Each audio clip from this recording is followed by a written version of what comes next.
এদিকে সোনাগাজী থানার তৎকালীন ওসির বিরুদ্ধে মামলা তদন্তে পিআইবিকে নির্দেশ দিয়েছেন হাইকোর্ট।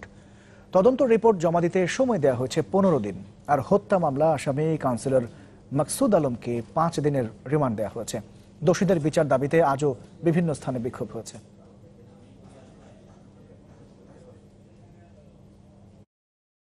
অধ্যক্ষের বিরুদ্ধে দায়ের করা যৌন হয়রানি মামলায় নুসরাতকে জিজ্ঞাসাবাদ করেছিলেন ফেনীর সোনাগাজী থানার ওসি মোয়াজ্জেম হোসেন।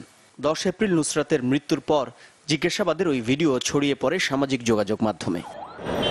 জিজ্ঞাসাবাদের ভিডিও প্রকাশের অভিযোগে ওই ওসির বিরুদ্ধে ঢাকার সাইবার ট্রাইব্যুনাল আদালতে ডিজিটাল নিরাপত্তা আইনে মামলা করেন ব্যারিস্টার সায়েদুল হক সুমন। শুনানি শেষে মামলাটি পুলিশ ব্যুরো অব ইনভেস্টিগেশন পিবিআইকে তদন্তের নির্দেশ দেন আদালত, যার প্রতিবেদন দিতে বলা হয়েছে 30 এপ্রিলের মধ্যে। এই ধরনের স্পর্শকাতর মামলায় ওসি সাহেব যেখানে নিজে জানেন যে এই ডিজিটাল নিরাপত্তা আইনের অধীনে কি করতে হয়, উনি নিজে চার্জশিট দেন, উনি নিজেই যদি এই আইন নিজের অফিসে বসে ভঙ্গ করেন তাহলে আমাদের আর জায়গা থাকে না। এদিকে নুসরাত হত্যা মামলার আসামি কাউন্সিলর মাকসুদ আলমকে 5 দিনের রিমান্ড দিয়েছেন ফেনীর আদালত।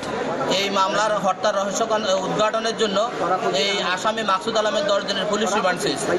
আদালত বিস্তারিত শুনানি সাপেক্ষে তার 5 দিনের রিমান্ড মঞ্জুর করেছে।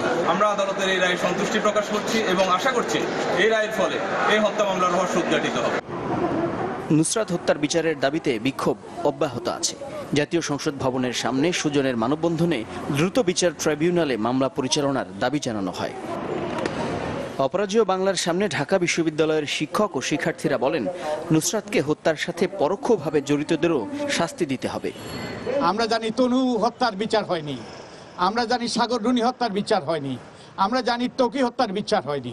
এরকম বহু অগণিত হত্যাকাণ্ড ঘটেছে। আজকে আমরা যেটা শুরু করলাম, এই জাতীয় প্রতিবাদগুলো আমরা ক্রমাগত করতে থাকব যতক্ষণ পর্যন্ত বিচার না হয়।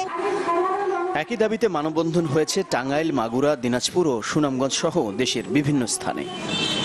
মাকসুদুন নবী, চ্যানেল 24, ঢাকা।